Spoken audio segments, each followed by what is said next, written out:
Welcome to Breaking Silos, a podcast that shines a light on the incredible partnerships happening across campuses every day. I'm your host, Shane Baglini from Muhlenberg College. Join me every 2 weeks for discussions with some of the best minds in higher ed marketing, enrollment management, student affairs, campus leadership, and more. Breaking Silos is part of the Enrollify Network, a robust collection of podcasts designed to help higher education professionals like you grow. Explore our other shows at enrollify.org or check out some of my personal favorites linked in the show notes below.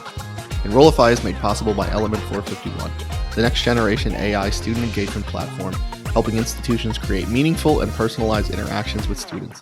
Learn more at element451.com. Welcome to the first ever episode of Breaking Silos, a podcast that celebrates working across campus collaboratively. Really excited for my first two guests today. From Kent State University, I'm joined by Angelique Daniels, Director of Marketing Strategy and Research, and Dr. Talea Drummer-Ferrell, Associate Vice President for Student Life and Dean of Students at Kent State. Talea, Angelique, thanks so much for joining me. Thank you for having us. I'm really excited to be here. Thank you.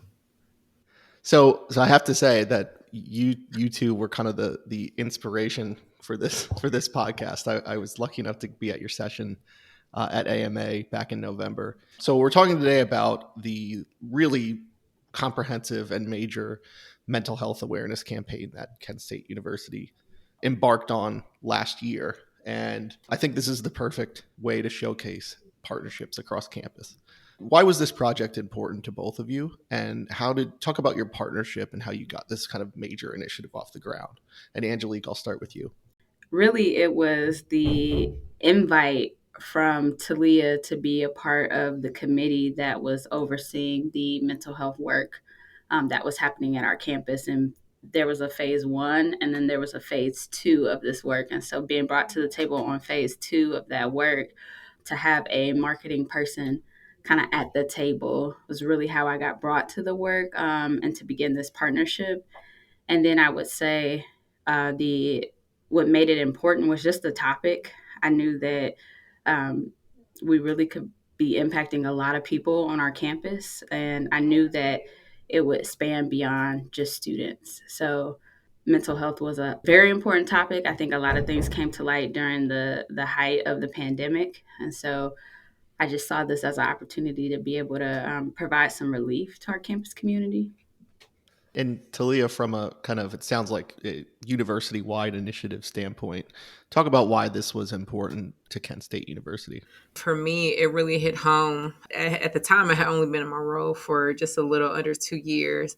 And I have the privilege, but then also the unfortunate role of overseeing our care team, but then also our student death protocol. And we had experienced a few students who had died by suicide, and the impact that it had made on our campus, we knew that we had some work to do. You combine that with some wait lists that were happening, and the next thing you know, COVID is hitting, and the challenges that our campus community were experiencing, we knew we needed to do something drastic and something different. And so Angelique mentioned that phase 1, and that was really our way of how do we enhance the services that we have? How do we reorganize? How do we invest? You still can't hire your way out of mental health conversations. But we knew in that second phase, it was time for us to fill in those gaps and think about how do we have the conversations around mental health in a way that it wasn't scary. We're in an intergenerational environment right now. And, the way our students engage in the conversations is vastly different from what many of our faculty and staff do. And so really trying to figure out the stigma piece and the education were really the two top priorities. I knew that was something I couldn't do alone. It's not my style to do anything alone either. And so making sure that we have the right voices at the table from the beginning was valuable and helped us to come up with something beautiful for this campus. I love this project for multiple reasons. Obviously, it's a fantastic initiative and it's really important work. But I love the fact that it really was a collaboration across campus and something that it seems like the whole campus sort of really bought into. And it was a major initiative, and with those in higher ed come challenges. So if you could talk about any of the roadblocks that you ran into along the way, some of the challenges to this project, and then also the support you got from leadership. And Talea, I'll let you take this one first. Yeah, you're talking about having a very uncomfortable conversation that's very necessary. as I mentioned, like the intergenerational differences. There are some groups that believe you don't speak about it, you don't talk about it, because if you do, you're putting the idea in their head, or I'm going to say the wrong thing, or it's incredibly uncomfortable. While others are incredibly expressive about it to the point where they were blurting it out in classes and rooms with hundreds of people in there because they had either directly been impacted or themselves had considered taking or attempted to take their own lives. And so this is not a fun conversation. This is not one people enjoy. And so a lot of the roadblocks were getting it to a place where everybody can not only feel comforted, but still pushed, right? Still challenged to really address the conversation, and then not making it feel so heavy. Mental health is not always this doom and gloom conversation. Sure, conversations around suicide have gotten us to know how serious this is, but it doesn't mean that that's the beginning and the end. There's levels and layers to it. And so really trying to find ways to have some fun, bring some joy is that matters to mental health, while also educating and making sure that it's serious. And of course, there's always financial roadblocks, which luckily we overcame pretty early on. And so when you think about the conversations from how we were supported with university leadership, it was a gift to have the right leaders at the right place at the right time at our university's history, to have these conversations from the president throughout the rest of the organization. We were truly supported, and whatever we needed, within limits, of course, we were able to get that. And so I'm grateful that it was so well received. And I think seeing all layers, like, we were intentional about the advocates that we chose to participate, representing students, faculty, and staff. It was the first time we were having the conversation beyond our students in such a direct way. And I think that helped everyone feel seen to help us get over some of those hurdles. And Angelique, from a kind of a marketing standpoint, in terms of working on something like this that is really a community good type of project, and it's not, it might have been a break from the kind of enrollment fundraising KPI type of project. Talk a little bit about the support from your leadership specifically in terms of allowing you to have the time and the agency to work on this. Yeah, I'm fortunate to have my AVP and my direct supervisor is incredibly supportive. And so I'm very fortunate to have that relationship and rapport with him. Once I told him, hey, I got invited to be a part of this committee, and I'm not sure what all this is going to entail off the bat, but I will let you know. And he was like, just keep me posted.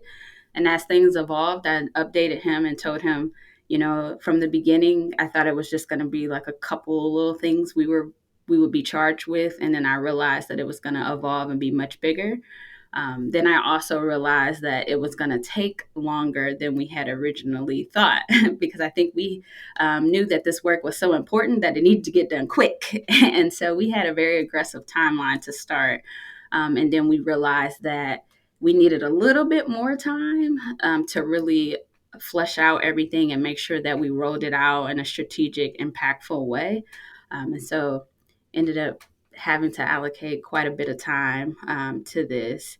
I'll say from a marketing standpoint, some obstacles that we may have run into really revolved around my team and getting them to think a little bit differently about the work.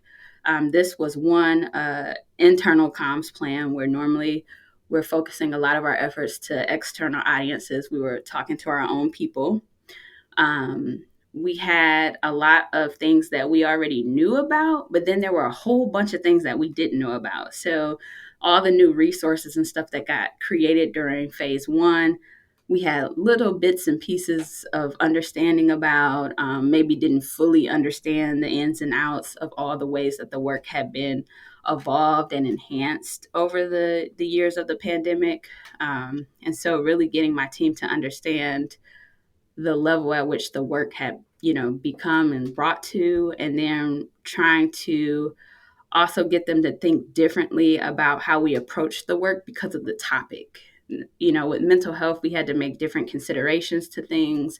We had to really think about how we partnered with Talea and making sure that she was alongside of us every step of the way versus a traditional marketer client relationship where, I'll update you here and there. She was pretty much in all of our meetings and at different events and things that we held to execute different portions of the campaign. And so we just all had to think about the work totally differently and really have some sensitivity to the topic. Yeah, and you touched on it a little bit there, but it is right. It is sensitive subject matter, and it requires a maybe a little bit lighter of a touch at times, and Mhm. so I'm sure that was an interesting process for you. So talk about kind of developing a marketing plan for this. You touched on it a little bit, but what were the resources required, both from your standpoint and your colleagues and partners' standpoint? What kind of time went into this from a human hours perspective? Yeah. So when I think about resources, I really think about the research that needed to be done up front. One, just bringing myself up to speed on how mental health is talked about and appropriate language to use, and making sure that we had the right kind of messaging for our institution and our student type and our campus community, but then also having access to data that reflected what exactly was going on our campus. And I was fortunate enough as a part of that phase 2 committee with Talea to have access to the data that she was sharing, the white paper that was written about the work, what was popping up on different our main campus versus our regional campuses as top concerns when it came to mental health and different things like that. But just having all this insight to be able to drive the strategic plan and what I prioritized and who I saw as our audiences and why, really came from just that deep dive of research. And so it was both understanding the specifics and the nuances and the data pertaining to our university, but then it was also looking across national trends in higher education and really understanding that. And then it was also looking into mental health work and practice as a whole and understanding how people were speaking about that. So bringing all those things together to come up with the strategy. Any tips for people out there wondering, how do I get something like this off the ground from a resource standpoint? Yeah, I would say go big to start. I don't think you should hold back from your plans. I know that in working with Talea, I mentioned to her, I want to put together a strategic marketing plan. It might be a little bit different than what I was initially brought to the committee for, because I think they had a couple things in mind, like we need a website or a landing page of some sort, and we need a video. And being able to ask her to allow me to put together a marketing plan to see really where we could take this and how I could really ladder up to what her goals were for the committee and for the university and how we could help to support those goals and help to accomplish some of those. So I say just shoot big, talk to whoever your campus partner is, the person that's overseeing the work, and ask them to allow you to write that plan. I think it is hard to say no when work is done intentionally and with good thought and good rationale. Um, when Talia saw the plan, she was like, "Yeah, let's do it." There was like no questions about it. And we literally checked off everything off of that plan. So it's one of the first plans I put together where nothing went unturned. So we did everything that was set out in that plan.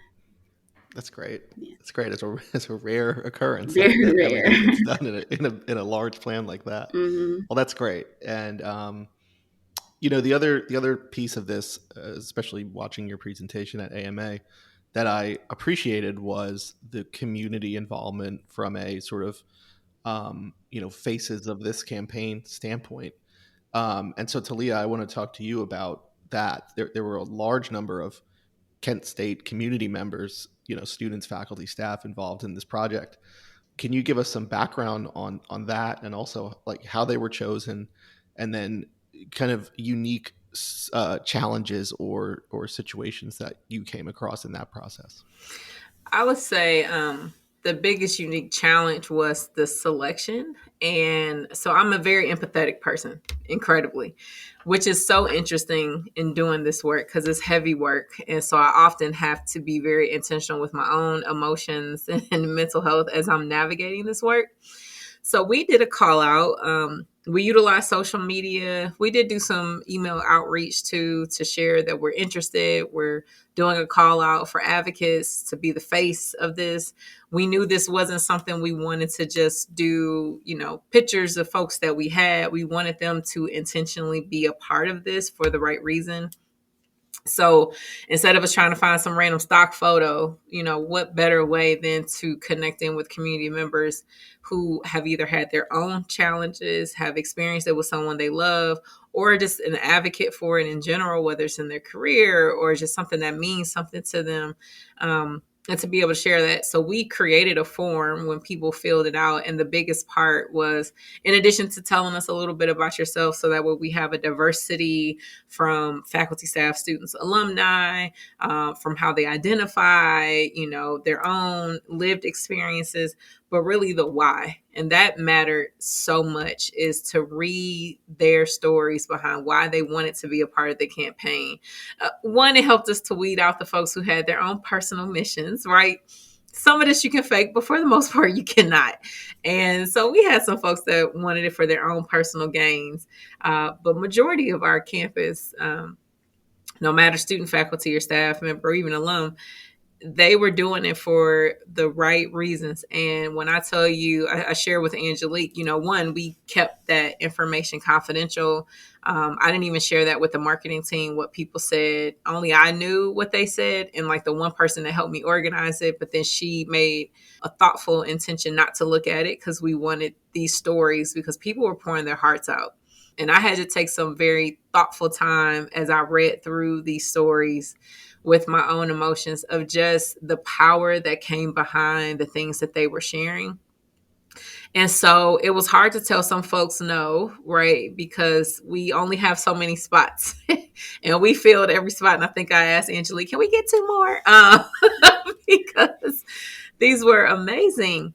However, for the ones that we weren't able to add, we created the second level, the second tier of advocacy, and we've included them in on different conversations. So even if they weren't a part of the formal campaign, we were able to include them to get the messaging out, get them some really cool swag in other ways. But it was a pretty powerful tool. I even had to put a message out in the studio and record it on my social media, thanking everybody and telling them that we have it covered and we appreciate everyone for wanting to be a part of something so special. So I want to follow up with kind of thinking through that process of receiving all of these submissions from your standpoint. That's a lot to read through and a lot to process, I'm sure. And so if you're comfortable sharing, how did you kind of process all of that and make sure to kind of take care of yourself as well? Oh, yeah. I have my own therapist. I believe in being the person who knows yourself and to lead by example. I can't be the one who oversees all these wellness initiatives, and I'm not doing the same. I was also very intentional to block off my afternoon after that. I knew I was going to absorb a lot of information.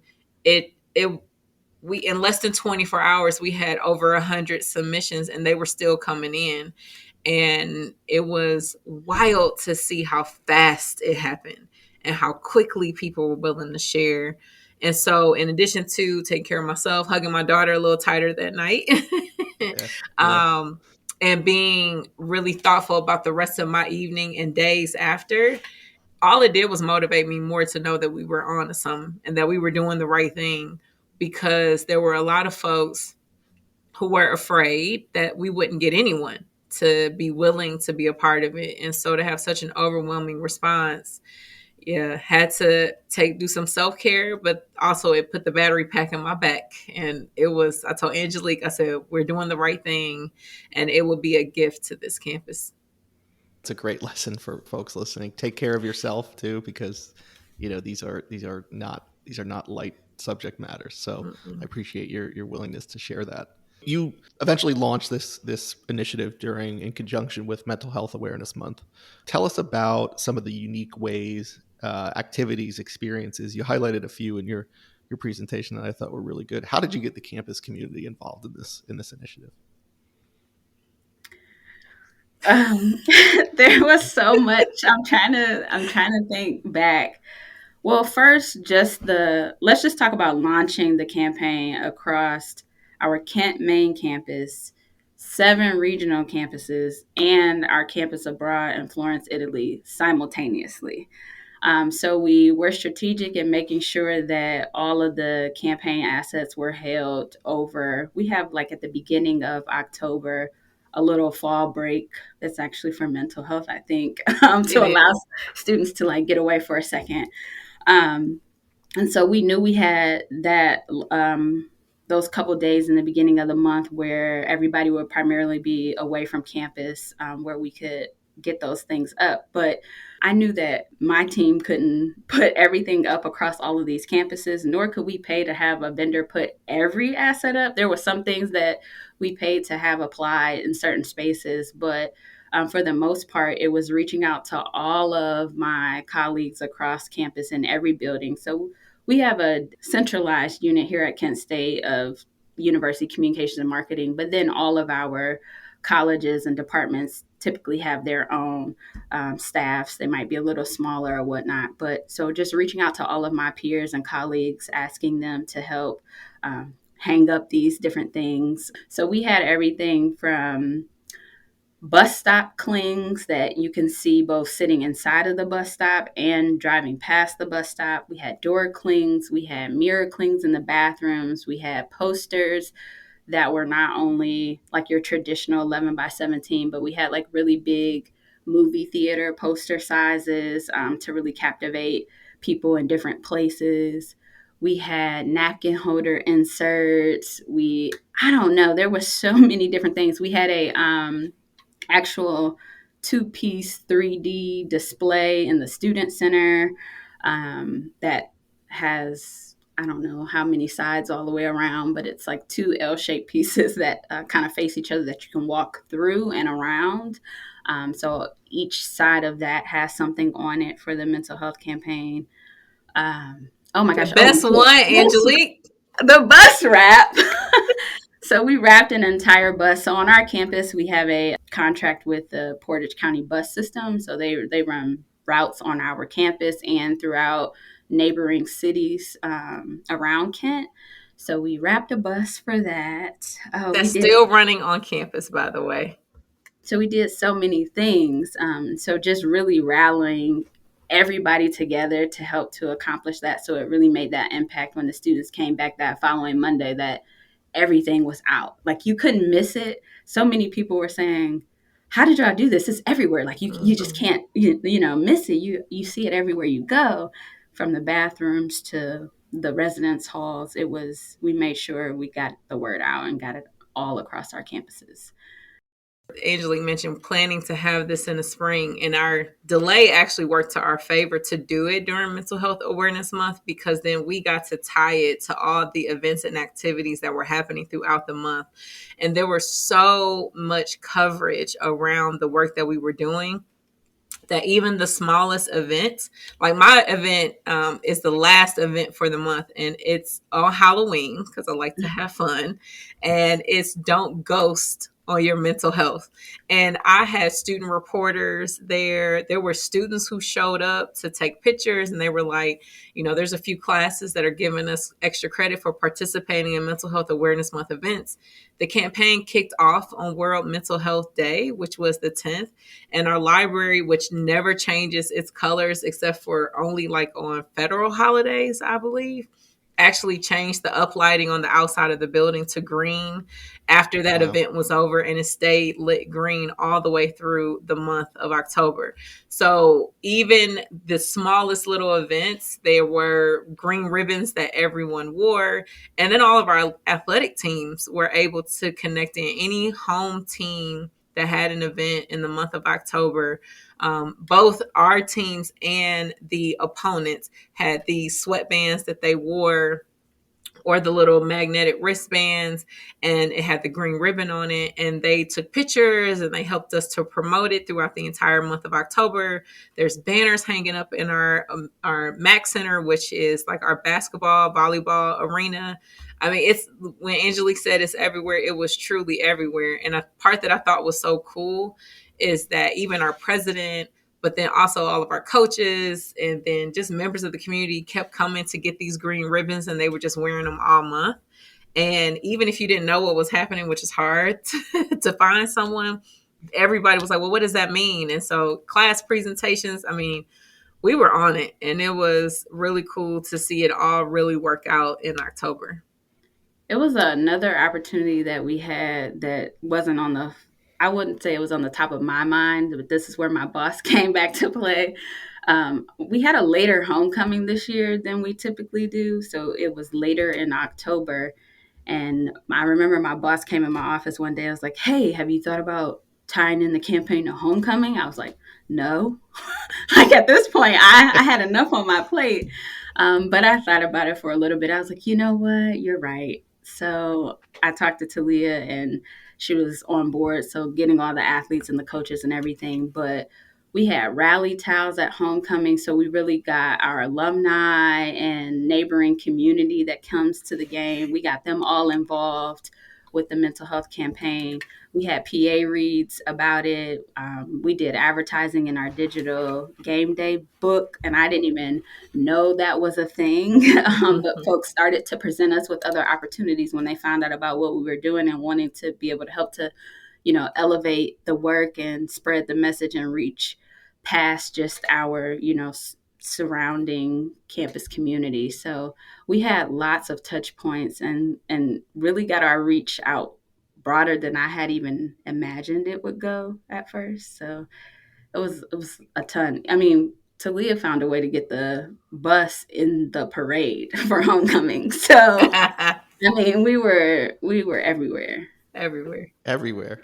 Yeah, I mean, I think that's what I loved about seeing your presentation as a marketer, just seeing how comprehensive it was and how widespread you all got this message. And I'm glad that you mentioned the athletics piece of things, because I was also thinking of that during the presentation, how we could do another episode on athletics and this kind of partnership, but using athletics as a tool to spread this kind of messages. I love that. You've had some time to reflect on this project. It was a lot of work. It was a huge undertaking. So tell us a little bit about the impact the project has had, how it was received around campus, and now that you've had some time to think about it, just your general feelings about working on this type of project. And Talea, I'll start with you.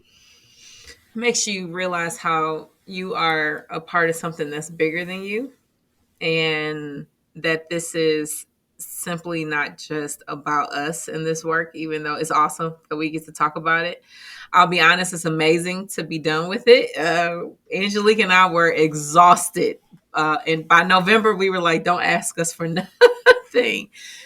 I think the coolest part, two things that really come to mind. The first one is that our colleagues in counseling and psychological services has shared that there have been some students who have called who say, I saw this on the mirror, or I saw this in the bathroom, and I realized it's time for me to get the help that I've been ignoring. That was by far one of the moments when I realized we had done something good. I think the other thing is watching how other colleagues have reached out to us to say, okay, how can I make this special for my department? Can I get your thoughts on this? Using the athletics example, our head coach and his wife did a video about it because it's something that's very personal and matters a lot to them. There's been many other departments that are like, hey, I'm interested in doing something for my area. And although Angelique and I are very clear, we would not pick up that torch. However, we are happy to be consultants, and we are thrilled to know that you want to be a part of something. And it has actually been a model for many other areas across campus, and they have called us in just to talk about, like, how did we even get here? How did we manage the meetings? How did we manage and leverage our resources, the relationships that we've built? So it's heartwarming to reflect back and see the good that we've done, and that's still happening right now.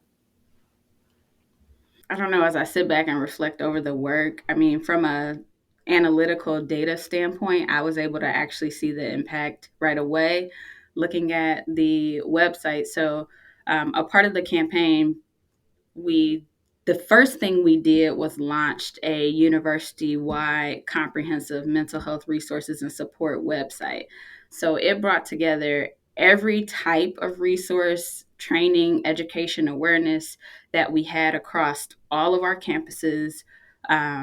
And it was for faculty, staff, and students. So everybody could go to this page, whether you were looking for resources for yourself or to just refer someone or to increase your knowledge.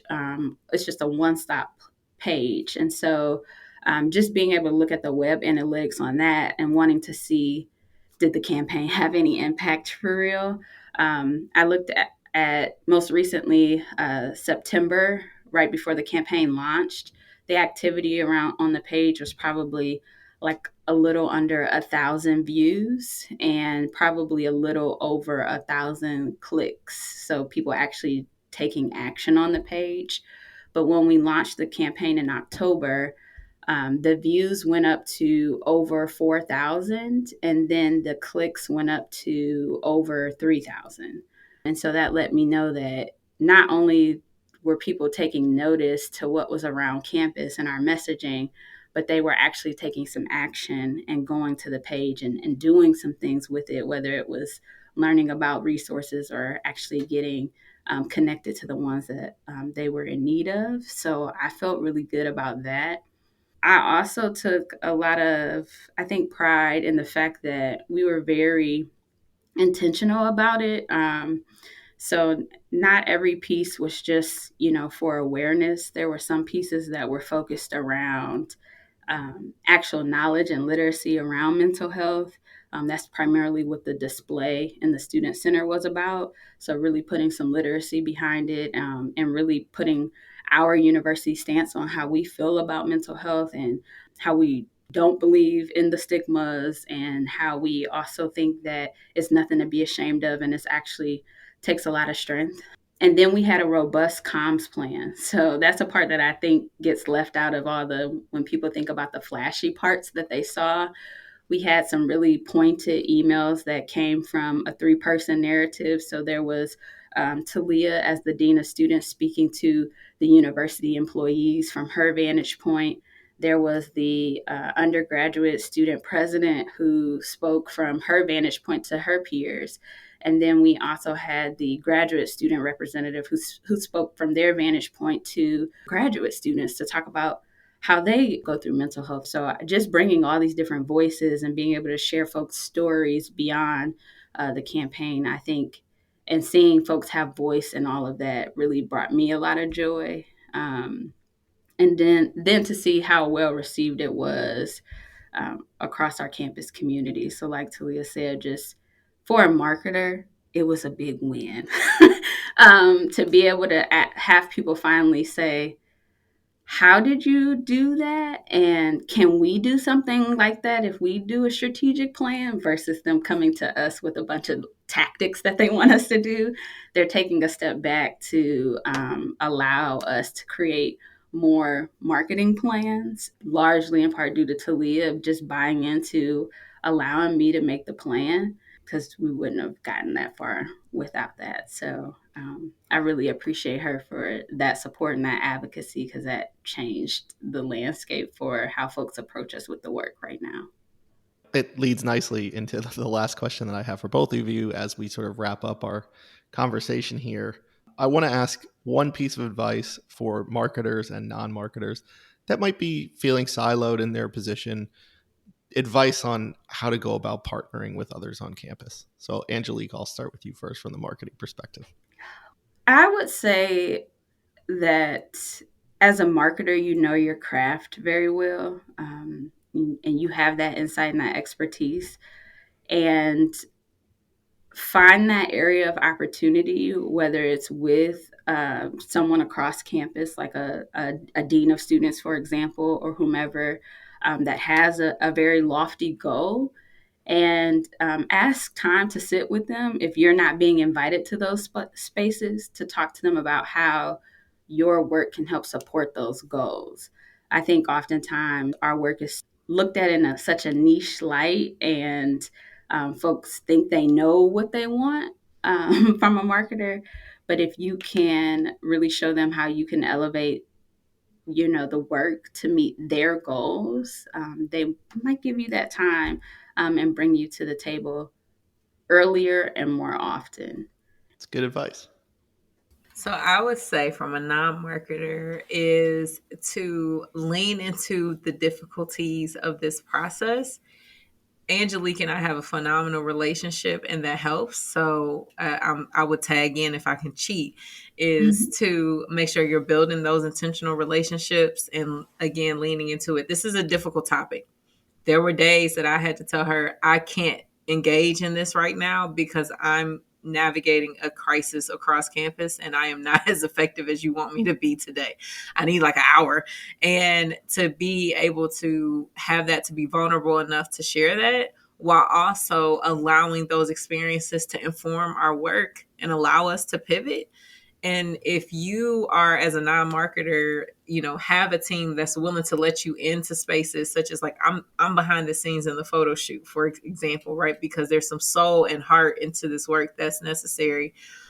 Then be gracious about the spaces that you're brought in as you're also influencing it. And so there is something to gain from both sides of this conversation. You have knowledge and information just like they do, as well as some gaps that can be filled. And just to stay curious, stay open to the process, because honestly, our initial vision of what our campaign would come out changed for both of us. And it is the most amazing thing to see. And so if you can allow that discomfort, that ambiguity to be the beauty that it truly is, some great things can come from it. Yeah, that campaign changed a few times. Talea doesn't even know about all the times, so I see the creative first. Yeah, she know better than to send me some stuff that's going to be a mess. She knows, she knew my style. Yeah. But even the thing that both of us fell in love with changed, right? We got our mental health professionals' eyes on it, and they made some good points and made some hard truths. And because we were open to that and leaned into it, what we got was much better. I appreciate both of you joining me for this. And, thank you for doing this work and coming on here to talk with me about it. I think I just love the work that you did. And if people listening want to learn more, we'll put this link in the show notes, but you can visit kent.edu/mental health to learn more about this project. Talea and Angelique, thank you both so much. Thank you for having us, Shane. Appreciate it.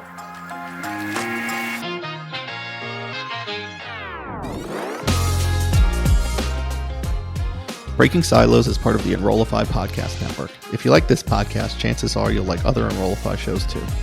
Our podcast network is growing by the month, and we've got a plethora of marketing, enrollment, and higher ed technology shows that are jam-packed with stories, ideas, and frameworks, all designed to empower you to be a better higher ed professional. Our shows help marketers and admissions professionals find their next big idea and feature a selection of the industry best as your host.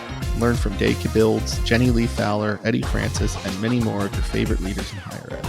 Enrollify is made possible by Element 451, the next generation AI student engagement platform, helping institutions create meaningful and personalized interactions with students. Learn more at element451.com.